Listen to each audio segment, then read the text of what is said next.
Yosemite National Park, and Michelle did all the video and everything. Oh, okay. And I had more problems with that video because I just, I don't know if it was just focusing, but because it was such an elaborate play for me, it's $7 million listing. Yeah, and so it's like, I did almost every take in every room 3 or 4 times. Oh, wow. Yeah. See, what's the matter with you? I don't know. Yeah, you know what's funny? So sometimes it's like one of those things, it's like you just get in like this little rut and you have like a, kind of like a writer's block, but it's more of like a speech block. Like when you're doing a video, like I did that about a couple months ago, right before the rib cook-off. Like there was a spot where like, I can't say that. I just couldn't get the words that I wanted. I knew what I wanted to say, but I just could not get the words out of my mouth, and I had to have Michael Gomez help me out with that. So it was a complete nightmare. That one, it was just that one spot right when we were right in front of the association office, and I just could not, for the life of me, Video you guys were doing it. for the life of me, that line just gone. He could not figure it out. I got interviewed by ABC 30, 2007. Okay. Sarah Sedgwick was the one interviewing me, and I had just nailed that whole interview. And then she said something, and I just drew a blank. And at the market, she says, "Well, how's the market doing?" Yada yada yada. And so I was going into the spiel about the market because it was just right into the foreclosures. And I said, and we experienced a flatness of the market, and I beat myself over that because that night I saw it on Channel 30 News. That's like flatness. That's not even a word I use. Where did that come from? So now Michelle still rids me on that. That is flatness. Yeah, right. That's funny. Right on. So anyway, this is episode either 8 or 9. I can't remember which one it is. 9. I think we're on 9. I think I made an error on the last video. I put 7 and I said 8, but I think it is episode 9. Regardless, we'll get that right in the graphic this to go around. For those of you who don't know, this is AJ Vasquez from the YPN, and we also have Hi neighbors, I'm Marisa Lewis with YPN. And today's guest is Scott Olilver, Berkshire Hathaway. Right on, Scott. So we were talking about like how sometimes video editing doesn't go according to plan and all that. We're gonna pipe that one in there in the beginning. So, but yeah, so you're the guinea pig for Michelle, right? Yeah. You got to give a quick shout out to Michelle Olilver. Me and her, we went to school together at Merced High, and that's how I met Scott. So anyway, just like you're the guinea pig, right? Yeah, all the time. She got her degree in communications. She hated school, and then she decided that her sister kept ribbing her. It was like, come on, you got to go to college. I don't know. So she spent 3 years getting her. She just went to the junior college just to get her sister off her back. And then it's like, okay, I'll just do this. And then she got her AA, and it's like, okay. So then she went to Stan State, and she looked around, and she says, look, I want to do something. It can't have any involvement with math. And he said, how about communications? And she did it. And then she ended up getting her master's in communications, and she was building, she did a blog and was building a website. Yeah, that was like, Long time. I remember that. Great graceful glamour. Yep. Is that what it was? Yeah. See, I remember that. Yeah. So growing up, I was like, oh yeah, good for her that she's doing something that she likes to do. So I always thought it was cool. I didn't really read the articles, but I was like always like cheering her on, like, hey, Well, the name like graceful glamour girl, you didn't read the article. No. I know, right? As the Motocross in action. UFC fight nights. No, it had nothing to do with that. So no, I just thought it was cool. Like I saw her posts on Instagram and all that, and I always, make sure I tried to like every single one that she had, just so, and this is like even before like the algorithms like started kicking off with like Instagram and stuff, and it was like in chronological order before they did whatever Meta did, and they just did rearrange it to the way it is now. It wasn't always like that. So, yeah. And I miss the old days of like Instagram and Facebook where it was just like in chronological order, because once I got to the point where like, oh yeah, I read that, I can just get off. So, and I think that's exactly why they did that, is because they wanted to keep you engaged and keep you on their app so they can do ads and all that. So it's kind of one of those crazy tidbit things that I know for some reason. So, but her case, it was like one of those things like she's on the phone all the time, like that's phone, and it's like it didn't turn into a business. And then companies like Miss Me Jeans, they're sending her stuff to do the blogs on, and they're giving her this expensive stuff, and they're custom making stuff for her. It's like, how do I get into this? Yeah, it was pretty crazy. Like all the yeah, it was pretty cool, like all the stuff that she was doing. So, yeah. So, all right, Scott. So I mean, we're kind of like we start this off. yeah, this is how we started off. Real estate, and last time I was talking way No, it's a different thing. yeah, and I've always said it's like this podcast is about knowing the person more than about real estate or about like the lending side of it. Like, yeah, we'll talk about that, but we want to see the face behind the real estate agent or the lender or the title and escrow people and anybody that comes onto this podcast. So it's more about the person than it is about real estate, even though we're all in the real estate industry. So, Tell us more about Scott Olilver, maybe your journey and how you came to get into real estate. What were you doing beforehand? What a journey that was. I'm one of those guys who's jack of all trades. So I grew up in Los Banos. Okay. And although I'm a native of Watsonville, Santa Cruz area, because that's where I was born, and most of my Portuguese family's from when they came to Portugal. My dad's job moved to Los Banos, so I consider Los Banos my home. That's where I grew up. So I went to high school and graduated. Went in the Air Force in 1975. Went into the missile system. Everybody was doing aircraft. So I'm going to do something different. So I went into missiles. That was a great field. I was dealing with nuclear warheads, guidance and control systems. But I found out when you get out, can't use that anymore. It's pretty specific to the military, right? So, but I had a lot of fun doing it. And I was stationed at Ellsworth Air Force Base in Rapid City, South Dakota, up in the Black Hills. My apartment was 26 minutes from Mount Rushmore. Oh, wow. I raced motorcycles there. I hiked, I biked, I hunted, fished, you name it. And so I was going to stay there. And then my former boss, when I left California, said, "Hey, want to manage my truck stop?" Okay. So I came back to California. So I did that for 2 years, and then I became a deputy for Merced County for 2 years. And I was involved with photography. My dad and I didn't have much of a relationship until I got into the Air Force. And then while I was in the Air Force, my dad took up golf and photography. And so I took those up so I could spend time with my dad. Well, then photography took off, and it turned into a business that I had when I was single. Then my wife and I got married, and then it turned into a wedding photography business for 27 years. Oh, wow. Wow. So in the midst of all that, because I never do one job, I have to have multiple jobs. I'm ADD. I like that's a trend with real estate. Real estate, yeah, we're all over the place. So, Versatile. right. So I got out of the sheriff's department because I was offering a job with an Anheuser-Busch wholesaler in North Worth of Budweiser, and did that for 21 years and retired. Wow. And so I retired as a national accounts manager. And so I was going to open up a photography studio. Kathy did video. I did the freelance still life photos. And then my uncle kept telling me, "You should get into real estate. You know, thousands of people." I'm like, "Nah, I'm not used car sales, but I don't think so." And so when I worked for Budweiser, I was working with a broker by the name of Donna Blair. And she says, want to get a photography, you need to be in real estate. So I went to her office for 5 days. I was retired. I was still kind of just bumming around, see what I want to do. And I liked it. And so I made an assessment of her business, and they had 14 agents, and I told her really things that needed to be done coming from a management perspective. Okay. And she says, okay. So then I spent the next couple of months working on my license. Got my license, closed my first deal the day my license came in. Oh, wow. Because I was working with a lady by the name of Karen Badeau, and she was my mentor. And so it was a joke for a long time between me and Lauren Gahella, because my first deal was, I called it the rat house, because the first time I walked in, there was a dead rat in the middle of the oven. It was vacant, and so I was called the rat house. And so people for years would just give me a hard time about that. But Lauren Lauren taught me a lot being the broker on the other side. But when I closed the deal, it was the day my license came in, so I got $850. I was like, I can do this. And at that time, what year was that? That was in April 2002. Oh, April 2002? Yeah. So that was just like, wow, cool. So I had set a goal for myself. I said if I couldn't make a 6-digit income my first year, I was not going to do this.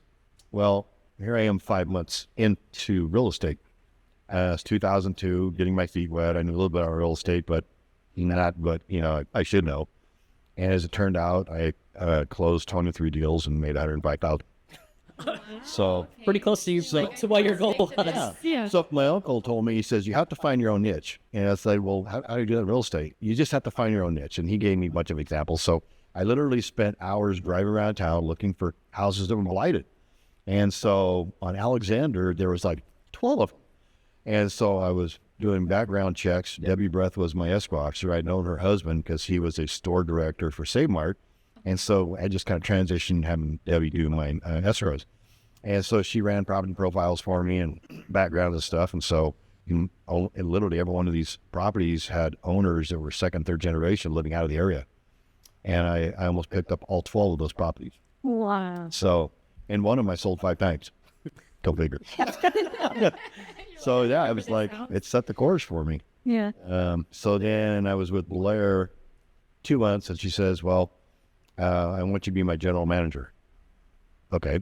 So I did a lot of reading, studying, training, and I started training that office, which there was no training going on at the time. And then literally December 28th that year, Prudential bought us out, and it went live January 1. So then she was the manager for 3 months, but she was never there, and they came in, did a few pop buys, and finally found out that she was on a cruise ship someplace. And so they called me up to Modesto to the corporate office and said, would you be interested in being sales manager for that branch? And I said, yeah. So I became sales manager for Prudential California Realty.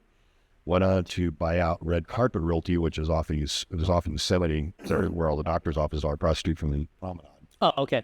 And when you became the sales manager, Prudential, how long had you been in the business by that time? 6 months. Cool. Wow. 6 months. So you accelerated quickly because you said that you made 100,000 within about 7 months. half a year. Wow. So It was thrill. Like I was just going my hair on fire.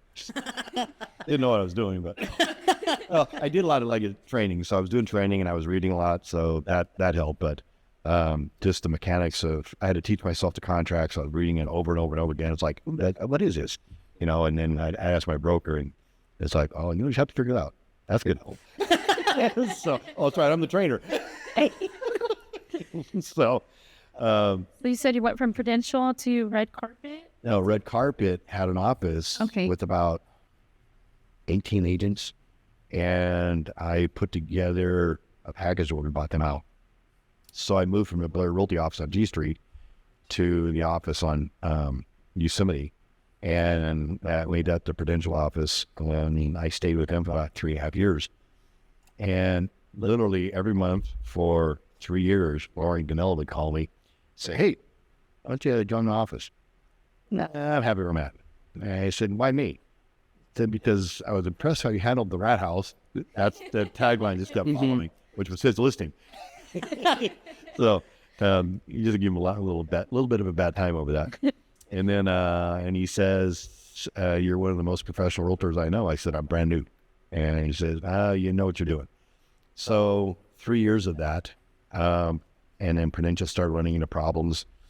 So Lauren called me one day and he goes, hey, you want to go to lunch this way? I said, sure.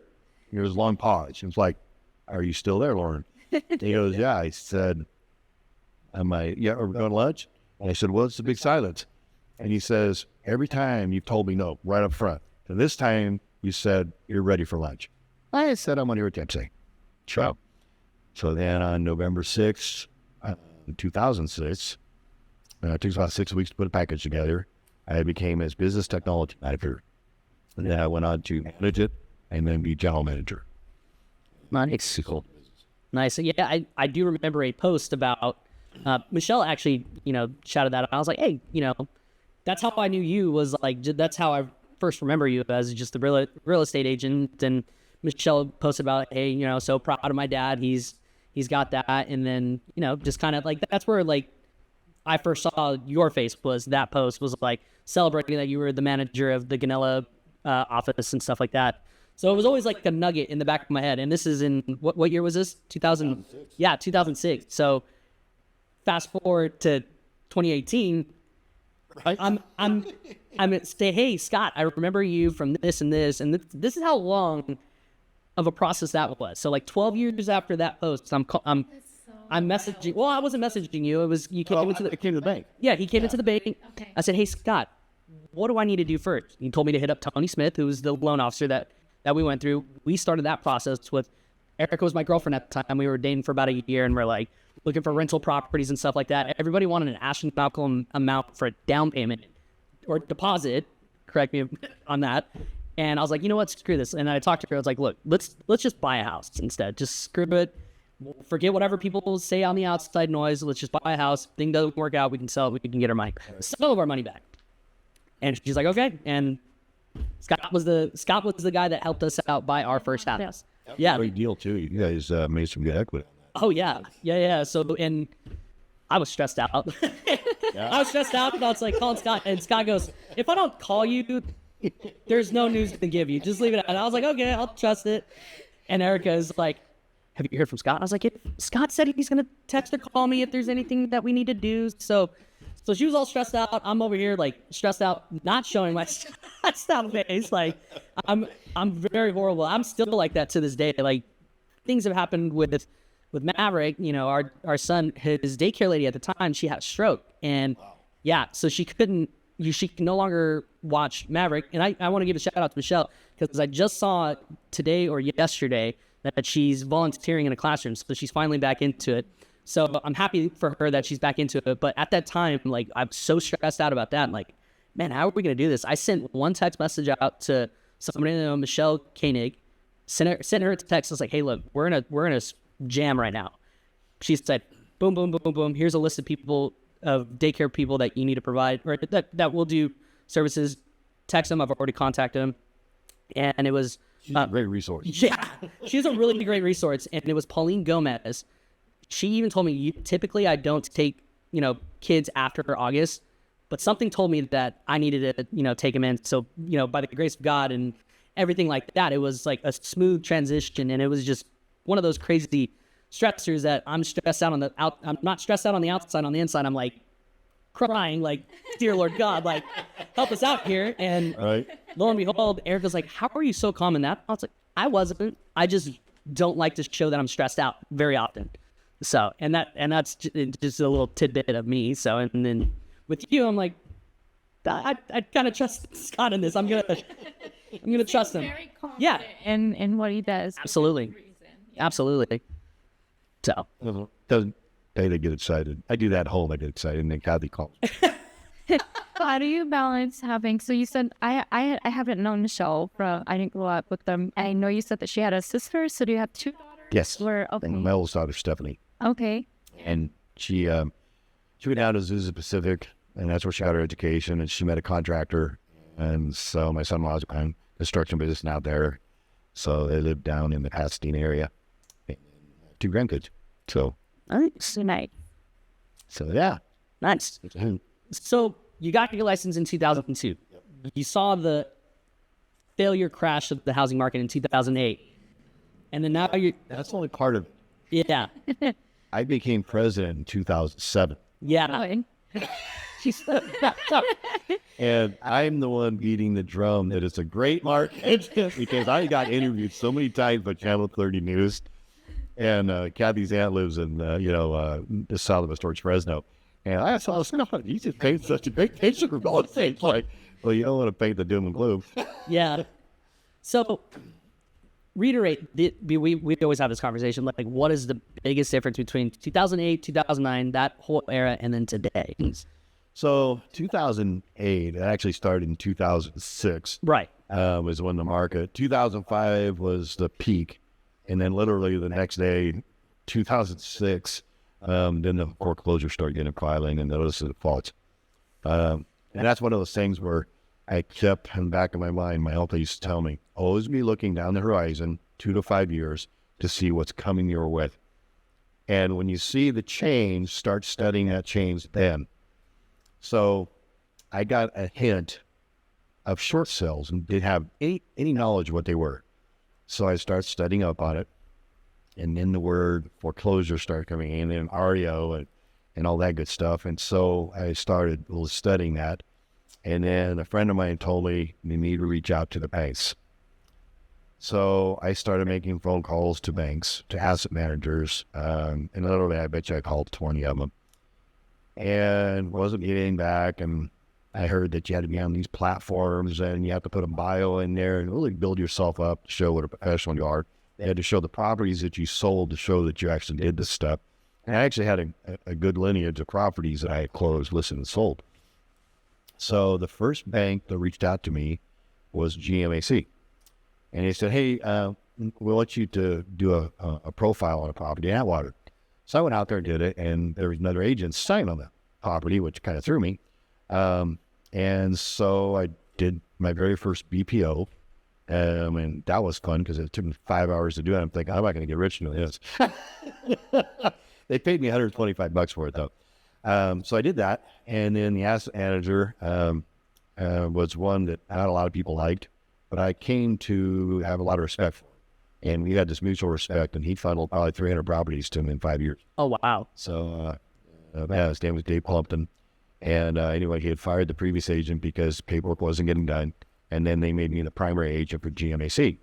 And then there was Penny Mac. They made me their primary agent. And then I did a Fannie Mae with Green River, and Sheila Split and I literally got a little split. So one would come in, she did, another would come in, I did it. And so literally I'd wake up in the morning and I'd have, 5 assignments. And then that process would be 2 to 3 weeks. And then and one thing that I did, which wasn't common, was the banks just want to sell as is, get out from underneath it.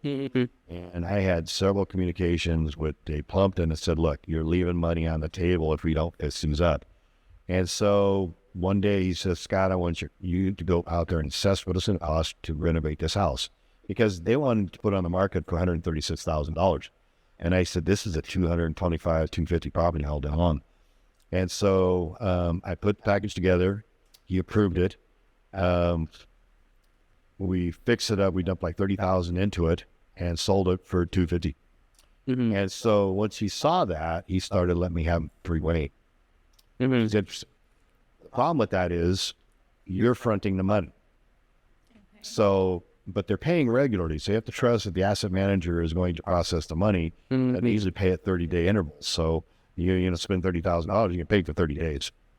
So, before you know it, you have thousands of dollars on the books. So, to make it lucrative, you just have to be able to do that. And you're out there on the end of that plank on the ship waiting to jump off in any moment. So.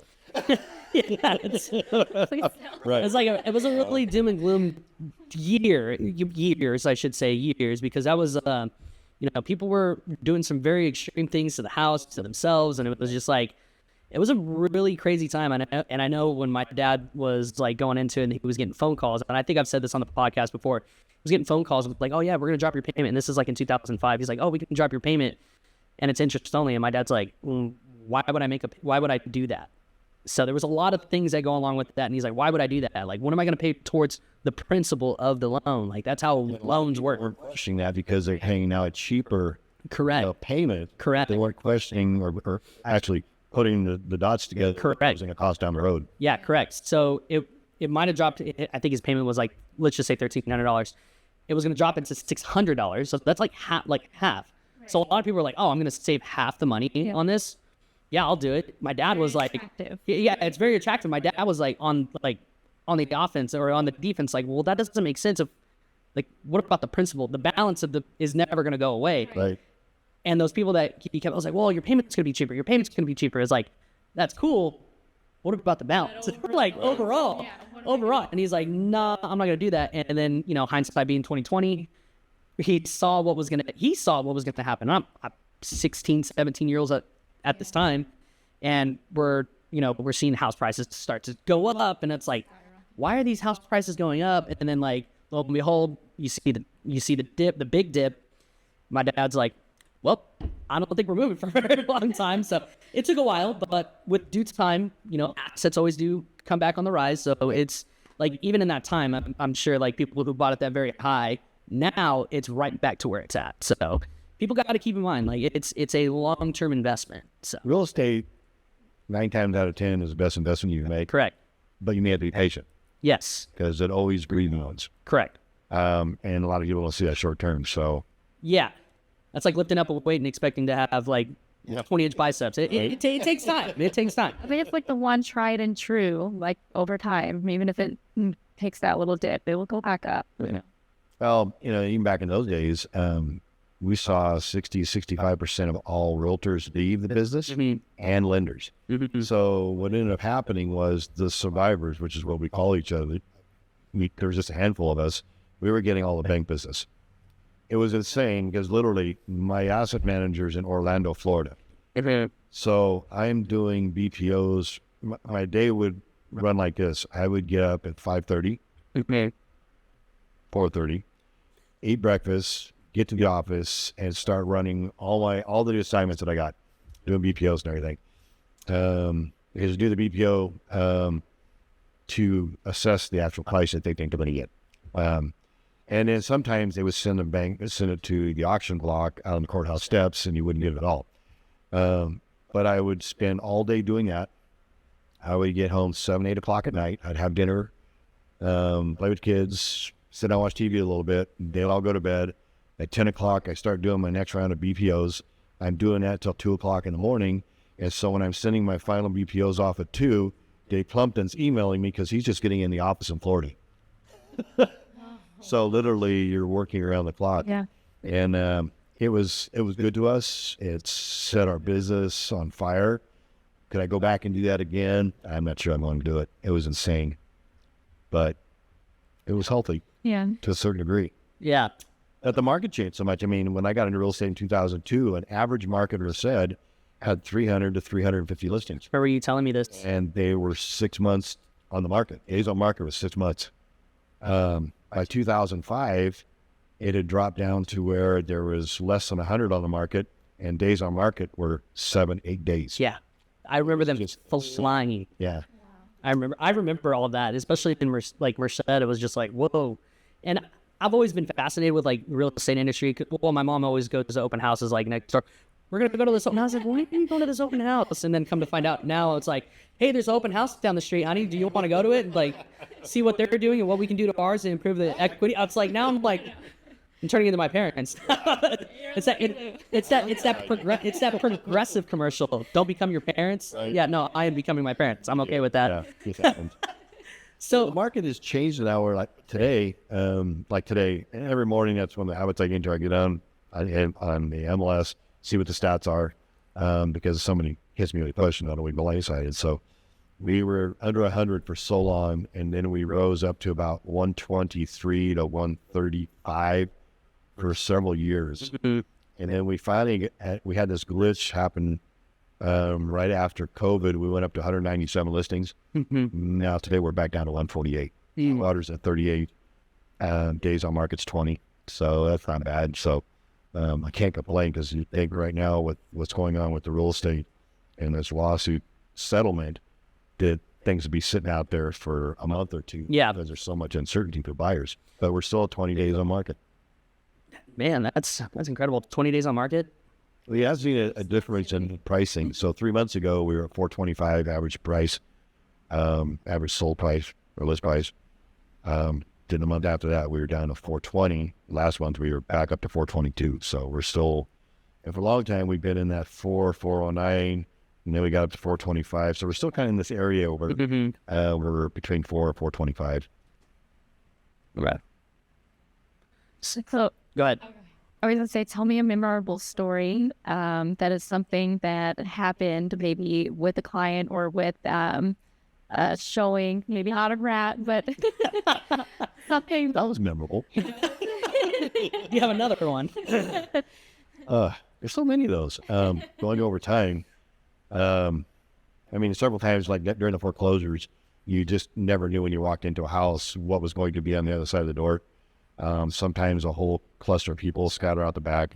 Probably the most memorable one that still sticks with me today, and it wasn't a big story, but it was in South Merced over in Las Brisas, and I got this listing, and the bank said to me, and I look at the outside, like, well, it's a pretty house. I was built in '90. Like, yeah, nice. So then I have to get a hold of the asset company. They come over, change the locks, let me in. I go in there, and it just about knocked me over. And I'm looking at it, and all the windows on the inside have aluminum foil on them. And there's holes punched in the ceiling for ducting. And there's lights, black lights strung everywhere. And the carpet is filthy, and there's round circles where all the pot plants were throughout the whole house. The master bathroom was used as a cultivating room. And there was insecticides, herbicides, every side you could think of was inside that bathroom.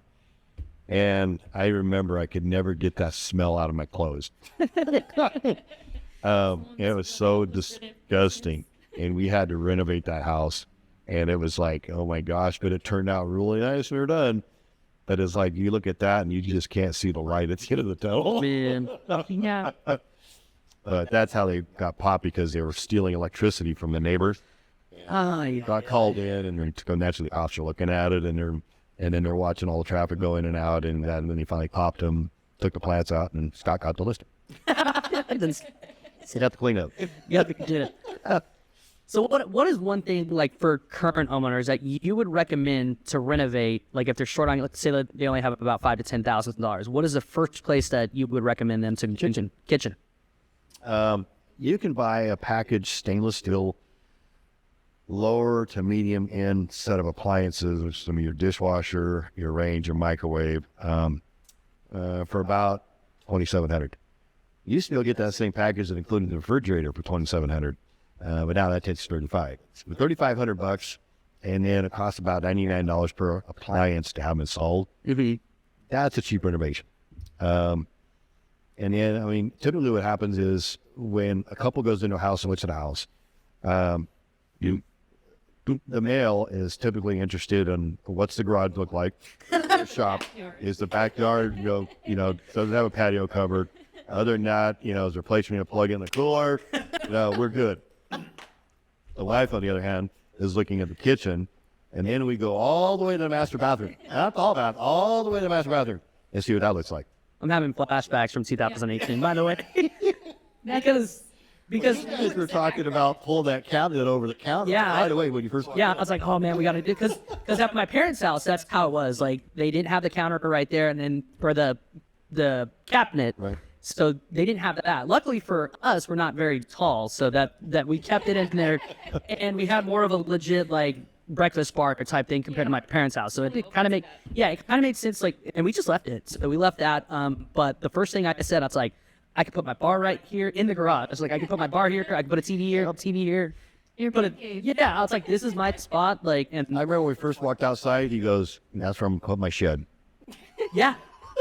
Yeah. No. And I think within that same year, you'd already dug the foundation. Yeah. So like a couple years ago, we did it. I was like, hey, we got to do this. And what's funny is, like, I had a dream because I had just got off TikTok, and everybody knows I'm a gamer, so I was like, oh man, this guy's got like his own like shed, and we were expecting baby number 2. We were expecting baby number 2, and we're stressing. It's like, man, what are we gonna do? And I go to bed that night after seeing that TikTok video, and Erica's invading my space, and she's putting all, like, this is gonna be perfect for my office. I wake up the next day, call my dad, hey dad, we're building this shed. So is your shed where you have your gaming? No, that's in my living room. Okay. Actually, yeah, it's in my living room. So, no, I've been thinking about putting my stuff in there so I can, take what was mine originally and then she stole it in my dreams. So, but Erica doesn't want to well, she technically has that, yeah. So, but yeah, and then one of the things was, like, we walked out, and I'll remember this to this day, that you're like, and here's your patio. It was like this little small literally that big. So we Your stool could go right there. So, matter of fact, we dug up that, and we laid cement, and we just got it done. Well, we still got to paint it, and we're waiting for the wood to dry.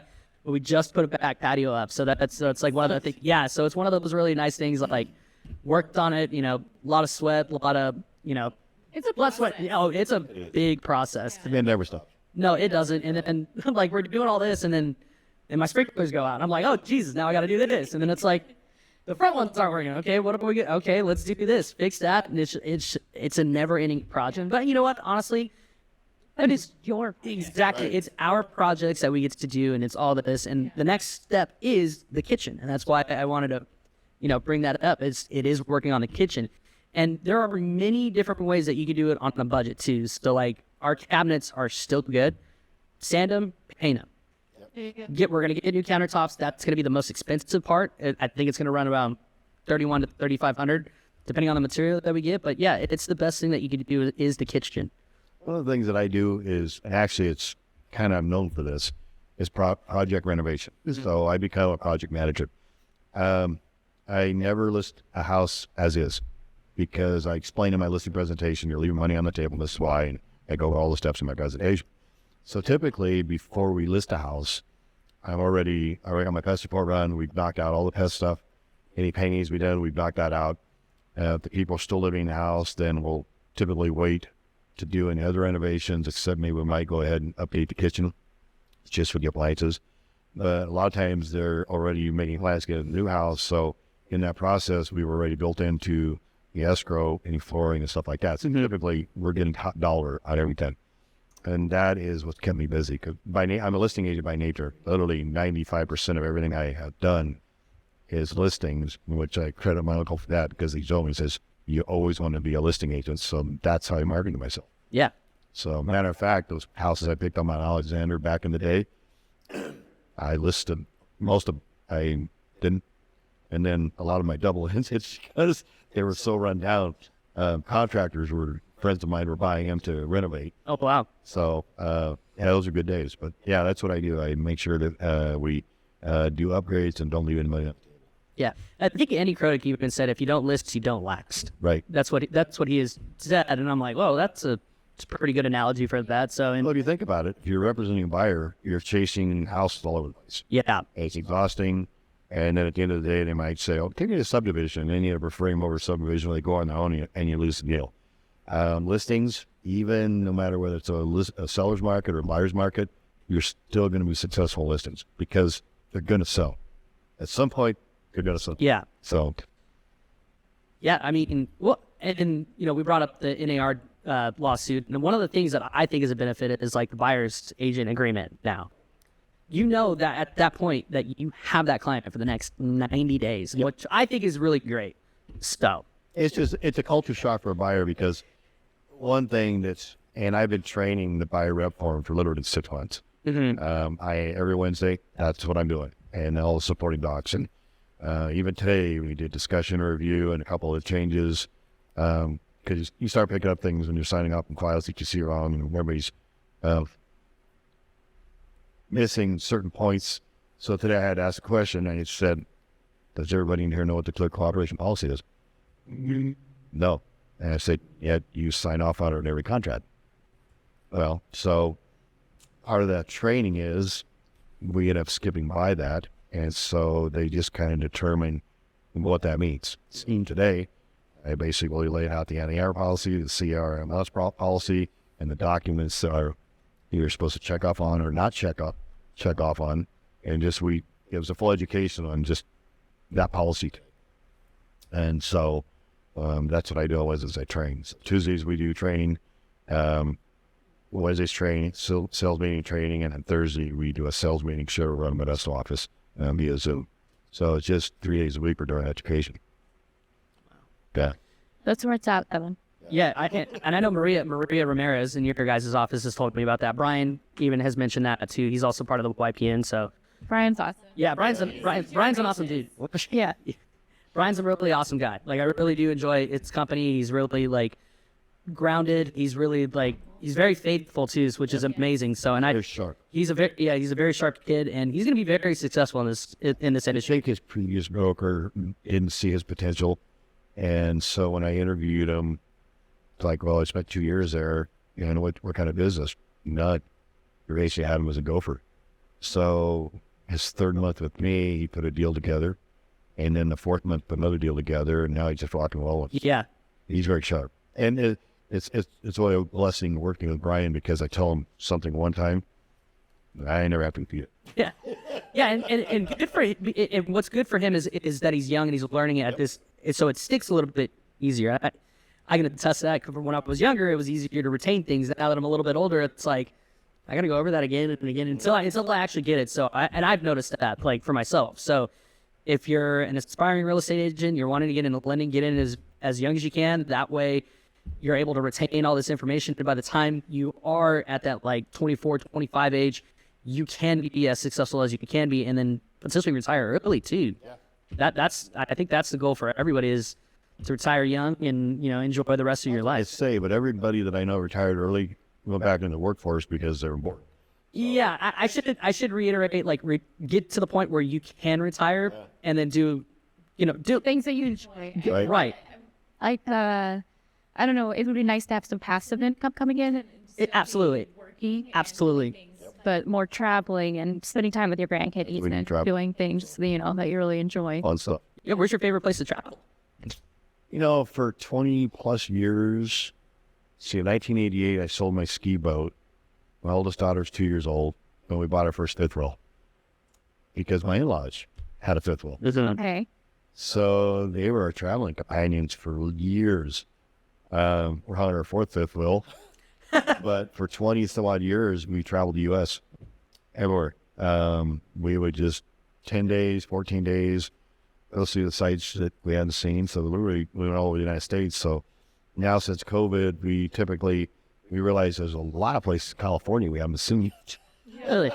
So one of our favorite places is the Rancheria up in Jackson. Oh, yeah. Jackson Ranch Good Riviera. place, yeah. And they have where you can park. Yes. Yeah. That campground is really nice. So it was great. A lot of times we go out there and we have the grandkids and the whole family, and the pool's ours. Yeah. So I think it was back in this past March.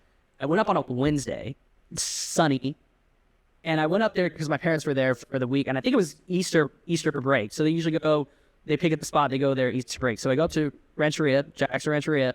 That day, sunny, I'm in shorts. The next day, downpour of snow.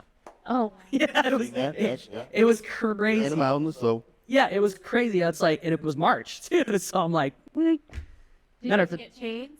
no. So they were there long enough for the snow to melt because it was there for like 2 days, and it was a short little fall, and it was crazy. My brother-in-law was like, "Hey, it's supposed to snow tomorrow," and my parents were like, "No, it's not. No, it's not." And then like he's like, "No, it's supposed to snow tomorrow," and sure enough, it snows.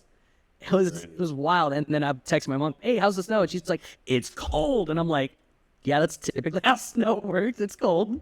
that's a great place. We love that place. Yeah. Our three favorite spots, or just want to get away for a weekend, is the Rancheria, Paso Robles, or Morro Bay. Oh, okay. Yeah, I've been to Morro Bay, and no, I didn't go to Paso. My parents have been to Paso though. Their favorite spot to go to is just going up to Lake McSwain. They just like to go up to Lake McSwain, hang out there. They watch movies up there, like in their trailer. That's typically what they're like. Oh yeah, we'll record a few movies and then we'll just go watch them up there. Supposed to go camping with my in-laws out towards Lake McSwain and do the whole. They have that Splash and dash. Yep. See? They got the cabins up there now. kids this summer, but the fire Yep. hurt us. The best time to go is October. Yeah. Because that's the mating call of the tarantulas, and that's when they're full blood. And there's hundreds of thousands of tarantulas. Okay, so you bring that up, and there was one time we were there. So we go to Lake McSwain every single October, and we happened to be that one week where there were just a bunch of tarantulas coming by. Kids picking them up. And Yeah. Yeah. I did see when we were talking about Southeast Asia last time. I did see in Cambodia they do have a bunch of tarantulas and they eat them over there. And there were kids that were Wow. showing, they were deep frying them and Oh wow! kind of just doing a whole lot of scary. Tarantula pie. Extra protein, please. Right. I did want to throw something out to you guys. Though. Yeah. I commend you on YPM and the job you're doing. First of all, I think people should always be involved with the board. Realtors should be a part of the board, committees, chairs, go on up the ranks. I was president in 2007, region chair in 2010, and I think out of all those realtors up there, only 5 region chairs have ever came out of Merced. And the region chair position is important because that opens you up. You want to go on to be state president, which I think Ernie's probably going to go that direction at some point. I went at large for a few years. I was a state director for 6 years. But 2010, we were up at Ledge Days. Jim Hamilton was our past CAR president, and he had a big announcement to make. And so we went up there, and he started YPN. Now, yep, granted, Jim Hamilton, I hate to use the word playboy, that's what it was. And so he liked hanging around with the younger people. And so he, at that point, had to been in the mid-60s.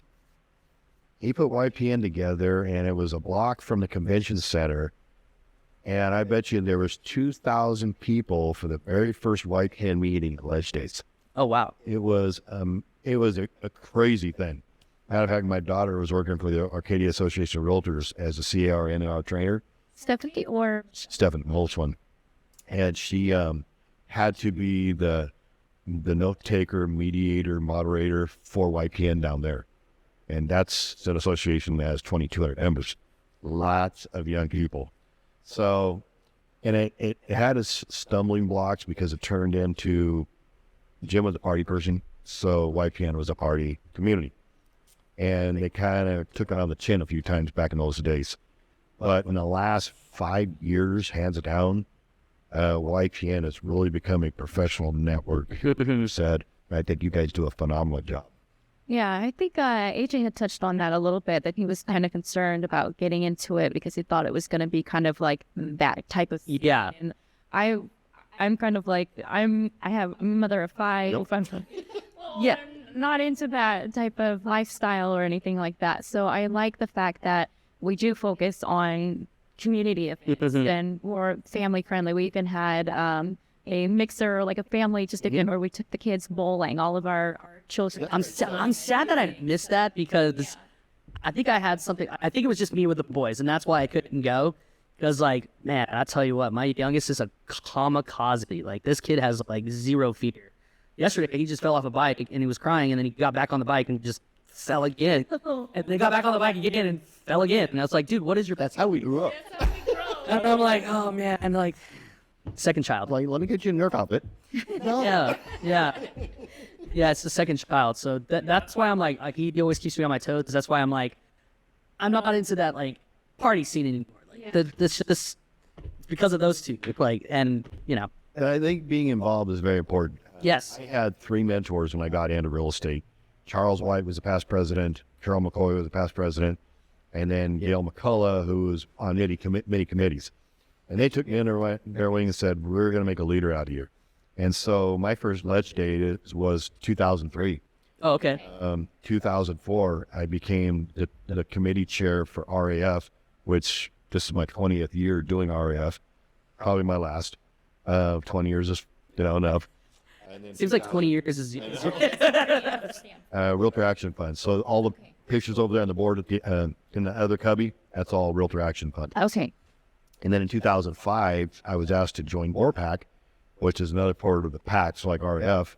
And then later on, that turned into LCRC, and I've been on that for ORPAC days until currently I'm still on ours. So I'm on my 19th year with that. And then I've been on finance since 2004. Oh, wow. 20th year in finance. And I've been a director 12 out of 22 years. And those relationships you can't replace. You build such good relationships in-house. Plus, when you get into leadership of a president, region chair, whatever the case may be, you're going to the meetings and you're building relationships with state and national leaders and agents. And those relationships I still carry to this very day. My cousin in Watsonville, when my uncle passed away, my cousin became broker of record of Oliver Realty and got a honorary Sonic League Watsonville. And she is a big advocate of WCR. So I started WCR here, the chapter in 2008 with 11 women and myself. Women's Council Realtors. In 2009, they appointed me president. And then I did that for about 5 years. And then the national chapter closed us down and merged us with Fresno. Okay. Fresno didn't even have a chapter at the time. So Bass Lake, which Teresa Wilson's up there, she was the national WCR president and the state president. And I was working my way up to that, but then they merged us with Fresno, and they took all of our money and put it in Fresno. So most of us got out of it. It just left a bad taste in my mouth. And the biggest reason was it's an organization under NAR. CAR never put it under their realm like they did YPN. Okay. So YPN is not only NAR, it's CAR, whereas WCR is on NAR. So a lot of learning. Yeah. Yeah. So, but I think you guys are doing a fabulous job, and I think I just commend you because it's probably one of those most professional communities out there, and it's growing and doing great things. So We appreciate it. It's Yeah. been a lot of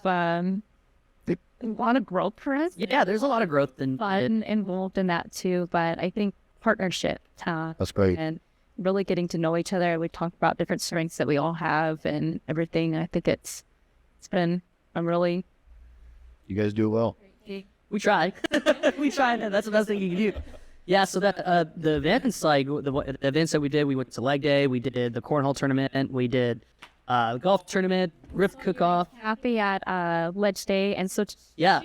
has she been pretty involved with your journey in She's been my assistant from day one. I take that back. When I got into real estate, she was in the auto industry. She did DMV and stuff like that for 14 years. And the industry had been changing. And so naturally, when the foreclosure years hit, what's the first thing to go? Realtors aren't buying cars. Toys. And so the toys were out. The dealerships are taking it out of the chin. And I told Kathy, I said, I need your help. She's a bookkeeper. And it's like, I'm in over my head with the bookkeeping. I can't do all this.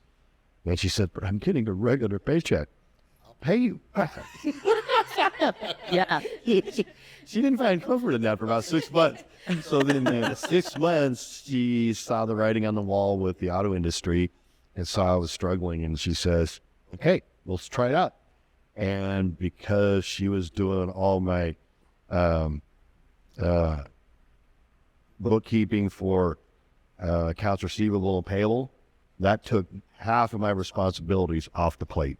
She handled all that. She built charts. She had records. And I don't think I could have done REO industry as well as I did had it not been for her. So she's been my partner since then, since the foreclosure years. And so she's also been an advocate of anytime we're doing an office party, she's in, decorating, whatever the case may be, that is what she does. That's beautiful. Yeah. Plus, she's also my reminder. I get text message. Don't forget to say that. It's so-and-so's birthday. Secretary. Anniversary. Yeah. So, yeah. Don't forget our anniversary. I'm just Yeah. kidding. Like, I bought that present. Yeah. Needing to buy for me. You need to have a partner in real estate. I get annoyed when I see realtors making their own chain and forgetting the team behind them, because you cannot do this business by yourself. You can't. No. I found out that once you have 3 listings a month, you are lost because the detailed paperwork has to take place. And I didn't use a transaction coordinator at the beginning. I do now because I have somebody that I see a lot of value in. And so that works very well. Kathy was doing my TC work for a long time. But you cannot do this business and you can't leave that person on the sidelines. I may be the face of the business, but that person's not behind Kathy's side by side. My girls are side by side because they've all been involved with marketing, my internet, you name it, and they're my team. Yeah.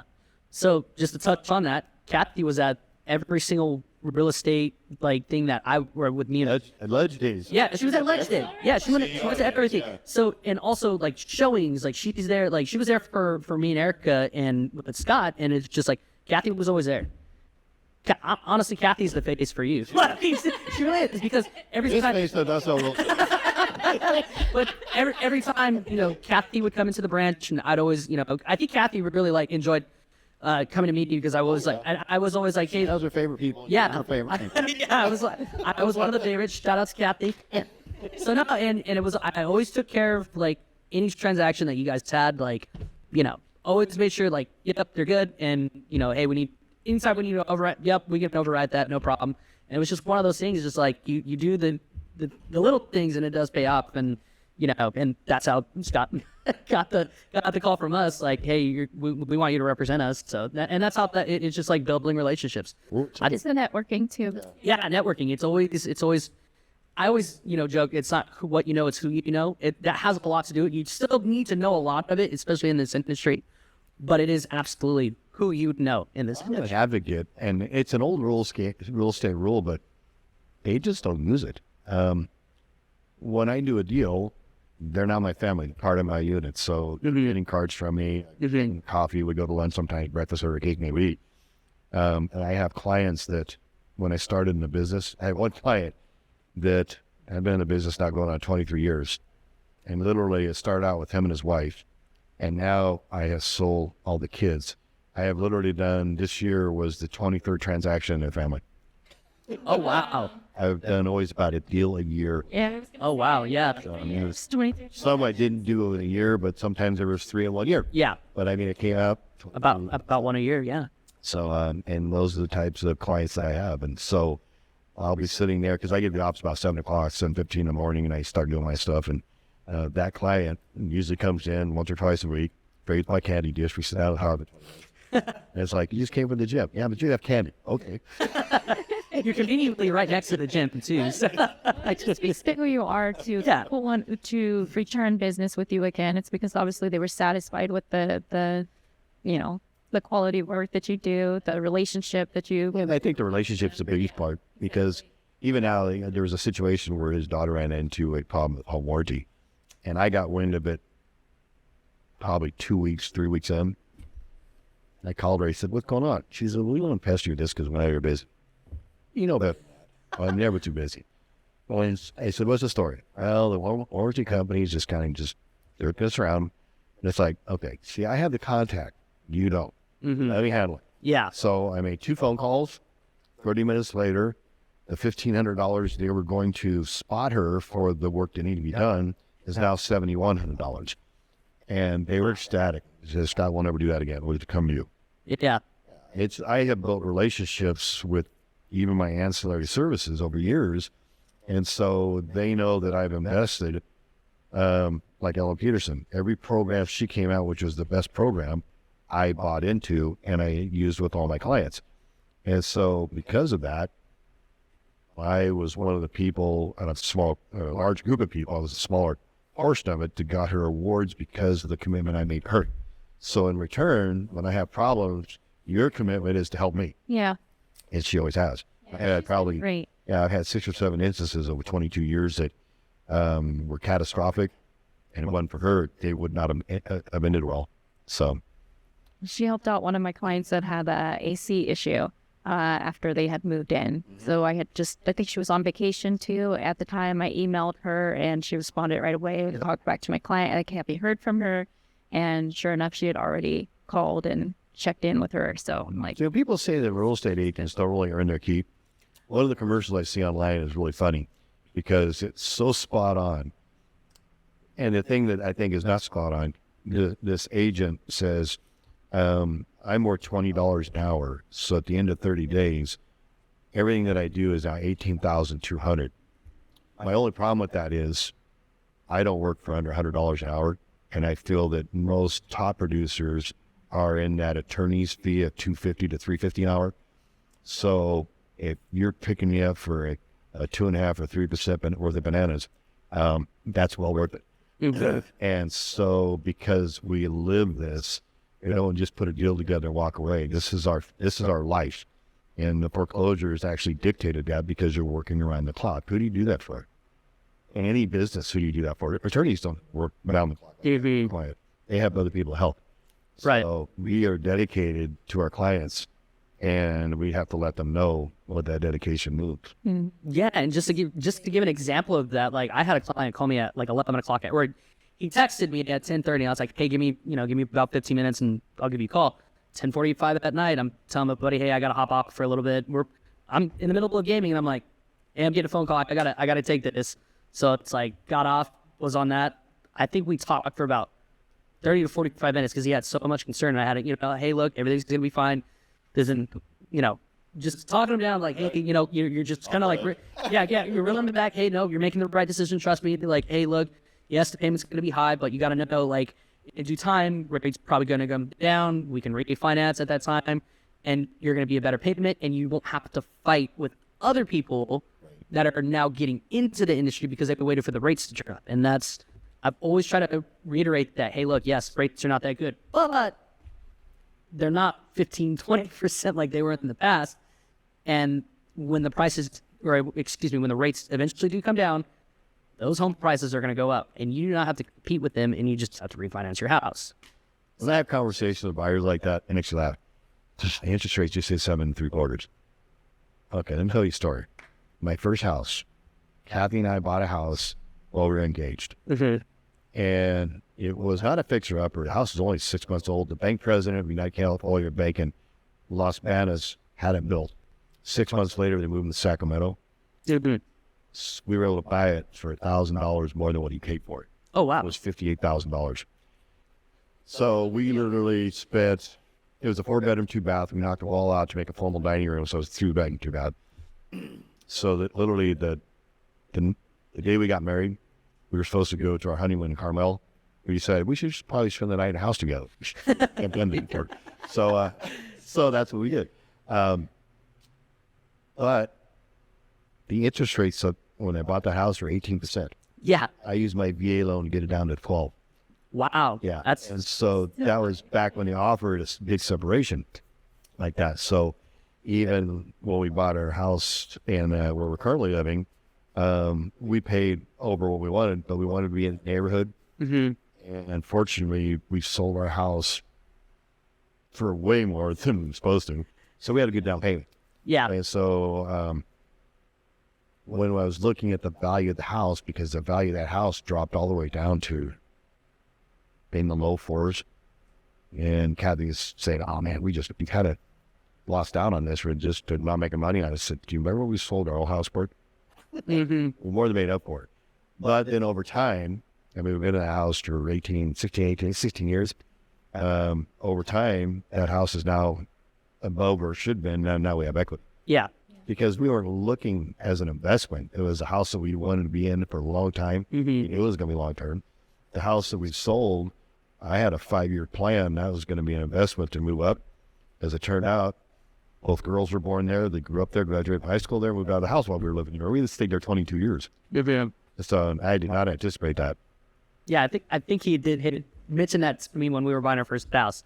He's like, "Don't be surprised that this is going to be your forever home." I was like, it's a nice house. But what I like to tell a lot of buyers is like, don't settle for your first home, like your forever home, as your first home. Right. Get what you can afford at that time. So, and then you mentioned, what was the house price that you bought, the one in Los Banos? How much was that? Okay, so what were your wages at that time? Because a lot of people get that conception of like, oh, well, you bought it for $58,000 in a bag of cherries. Like, I'm tired of hearing people say that. What were the wages back then? So I was a truck stop manager at Mid-Cal 76 out in San Manila. And I was making $2,400 a month. Yeah. So, and this is what I want to reiterate. Like, if you're saying like, oh, well, the housing prices was a lot lower, so are the wages. You got to keep that in mind. And so, like, with inflation, That's $35,000 a year, which is the average income of Merced County. yeah. So I like to drive that point too. A lot of people are like, wow, it was 58,000 at 18%. I'm like, yeah, well, you got to understand that you were only making, what was it again? I'm sorry. 2,400. Yeah, $2,400 a month. I mean, so when people are like, oh, well, the housing prices are outrageous right now, it's like, not really. Like, they're right around what they should be. you see, I thought I died and gone to heaven because when I was a sergeant in the Air Force, I was making $883 a month. So I went back home to work for the truck stop. I was like, yes, we did it. We're there. I'm going to retire.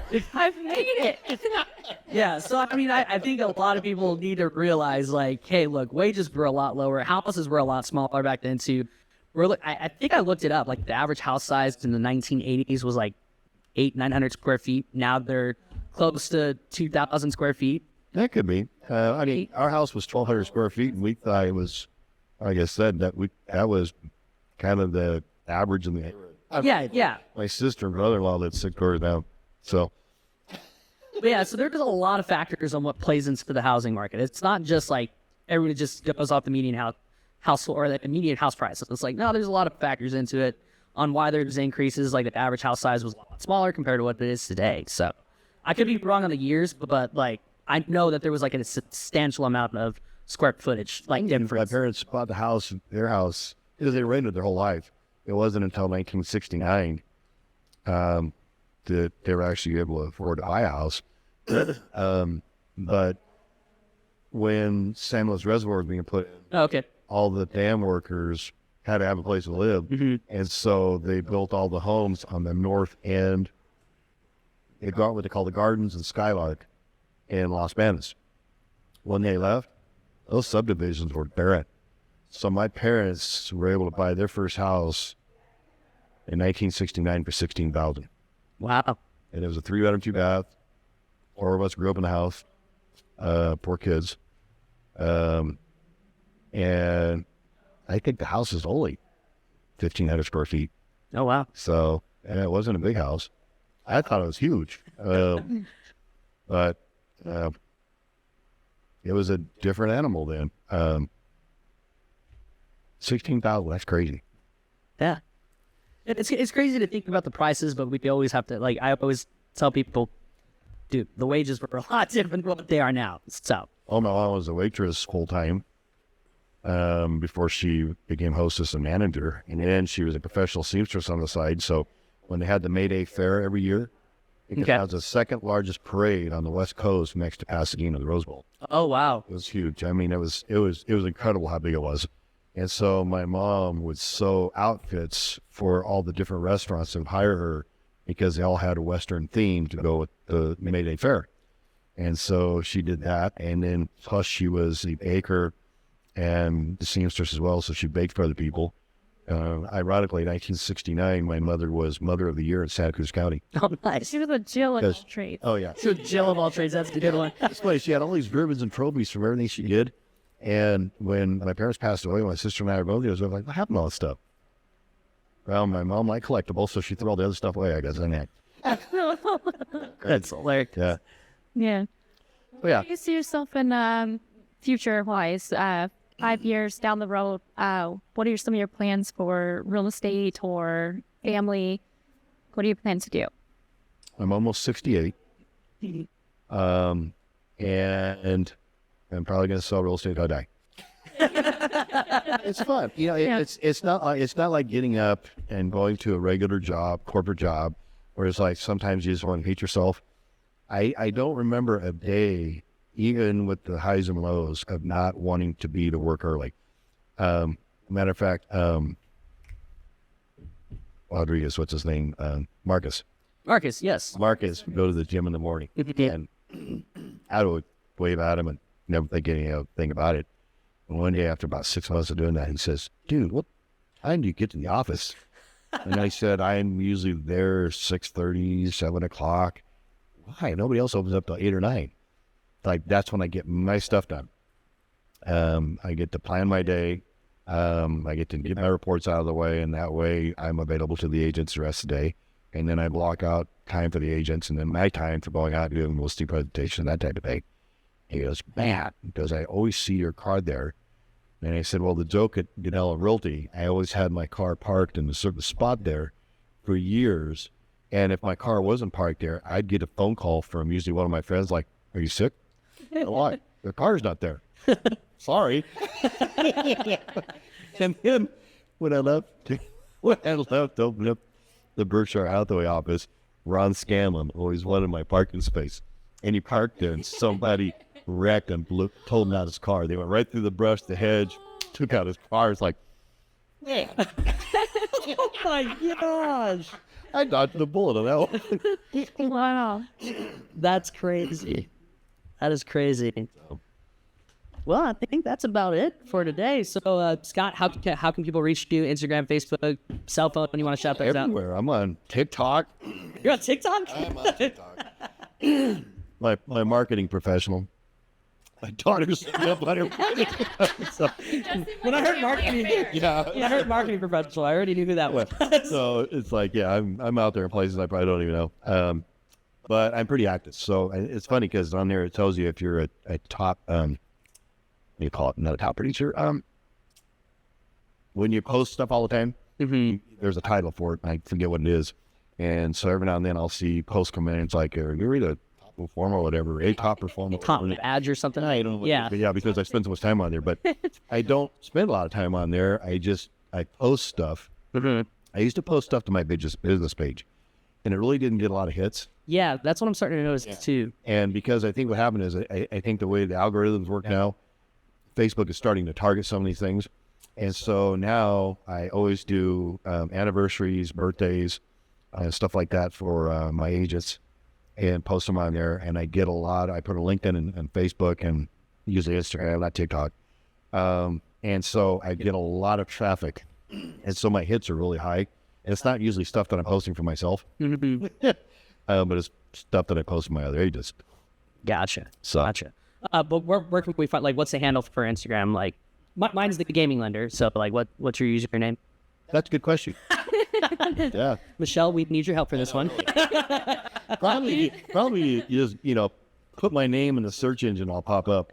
Facebook is that easy. Yeah, Facebook is easy. Scott Olilver. Yeah. And then, my email. But for the most part, Facebook, that's where kind of most of my business comes from. I know. So.